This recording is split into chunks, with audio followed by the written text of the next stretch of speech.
Guys, it's Cash, and today I'm going to talk about how we here in the United States have made the spiritual world extinct and how that plays into gangstalking and other things that involves covert psychological abuse.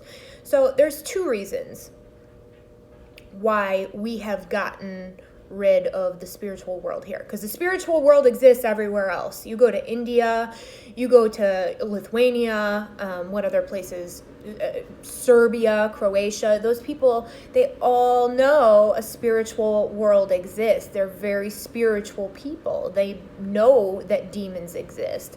They know that demons latch on to good people, and they know of the dark forces in the world. But for some reason, Americans and people in America are just blind to this, and they think that none of this stuff really exists because that is part of our culture. We have been trained to see anything or anybody that talks about Jesus Christ or talks about demons and saints as a Looney Tune. And the reason for this is because it is financially beneficial for us to be spiritually bankrupt. There's two reasons. Big pharma. So you have somebody that, is maybe hearing voices or something from outside themselves. They're thinking things to do things that they wouldn't normally do. It's not synchronistic with their character. Well, that therapist has been trained to see this as paranoia or delusions or something like that. They aren't trained to see this as some type of outside spiritual force that's oppressing this person. So right away, there you go. There's a patient for life. Once you're on schizophrenia medication, that's it. They have you forever. And Big Pharma knows this. Psychiatrists know this. Therapists know this. So I wouldn't believe this if I myself wasn't going through a spiritual battle. Every day, day in and day out, I'm attacked by stimuluses that are supposed to provoke a response out of me. But because I've done a significant amount of healing within myself, still not all the way there, but most of the way, I'm not really giving those responses like I would before.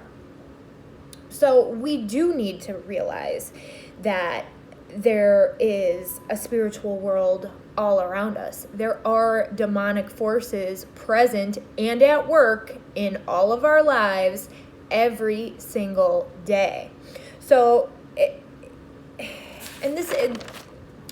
people in jail will often say that something came over them, something told them to do this. They didn't talk to the Vegas shooter, but it's my firm belief that he was a targeted individual. Same in the case of Myron May. Something came over these people and told them to commit these acts. Stephen Paddock had a handler. Anyway, that's besides the point. So what's going on now is we are traumatized as a nation with no spiritual backing. So what do you think is going to happen from that? People are going to grow up with tons of issues, of unhealed trauma, of unhealed wounds, and it's just going to be chaos. It is going to be chaos.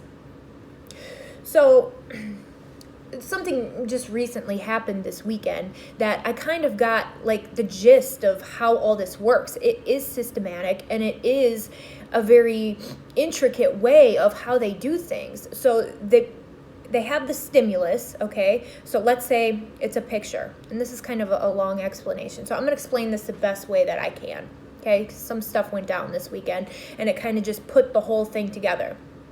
So something is posted on a Facebook, whatever, for a reaction, okay? Whatever it is.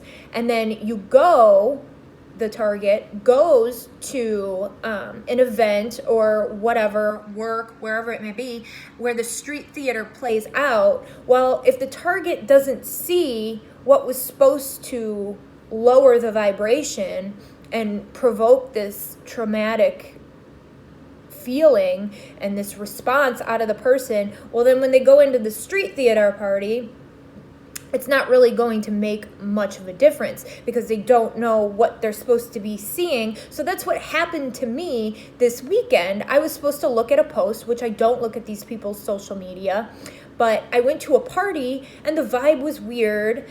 And then all of a sudden, these guys come out in these necklaces that I realized I took a picture with one of these necklaces on and didn't even post it, put it in my private photos, but just the vibe was weird. They could tell, like, I just wasn't bothered. I wasn't bothered by anything. You know, I was just trying to have a good time at the party, and it just kind of like flatlined. So what was supposed to happen was I was supposed to see the stimulus on the Facebook, which I don't. And then I was supposed to go to this party and get all fired up and angry and then potentially go do something stupid, which is how that's all supposed to work, which is how it's working in tandem. But what they don't realize is I've done a significant amount of healing to where none of that stuff really bothers me. So that's why healing is so important when it comes to situations like gang stalking and narcissistic abuse, because it's all about your reaction and it's all about getting that desired outcome of what they want you to do is basically do something and act like a criminal. Now, the only thing that really upsets me about this is that somebody that I once cared for is so vehemently trying to get me to act out of my character, to do and say things that I normally wouldn't do. So not only am I experiencing narcissistic abuse, I'm experiencing reactive abuse. So it's just everybody that's going through gang stalking needs to realize that you are being narcissistically abused. It's systematic narcissistic harassment and abuse. So about a year ago, I went through something because it's linked to the narcissistic abuse. I went through something that's called a Kundalini awakening. Now, I was not prepared for this. This is the type of awakening. This is the type of energy. This is something that you need to study for. This is something that you need to be prepared for when it hits you. Because if it's not something that you know about or that you understand, when it hits you, it's going to be like how I was. Very dramatic and very just a not comfortable feeling. All of a sudden you have like all of this energy out of nowhere, and then if you don't know what you're doing when you do this, you can get yourself into a lot of trouble. And that's where my psychic blockages that I had due to trauma, this is where, in the Kundalini awakening, this is where those blockages were cleared. So a lot of my gang stalking, I do believe, has to do with psychic abilities and psychic blockages, because trauma blocks psychic pathways. It blocks psychic messages to be received. So a lot of the trauma that I've endured, yes, most of it was manufactured, a lot of it was on purpose, but a lot of the trauma, the stimulus and stuff, is not only to get a reaction out of me, but it is to further suppress and block my psychic pathways, so I can't use these gifts, so I can't share them with the world, basically. And that's something that I figured out from this weekend. I don't know, I went to the beach and I just had this epiphany that really, because I'm like, why is this still going on? I don't understand. I'm past this relationship. I wish these people well. I've done my best to make amends with everybody that was involved in the situation, and it's a lot more than that. Spiritually,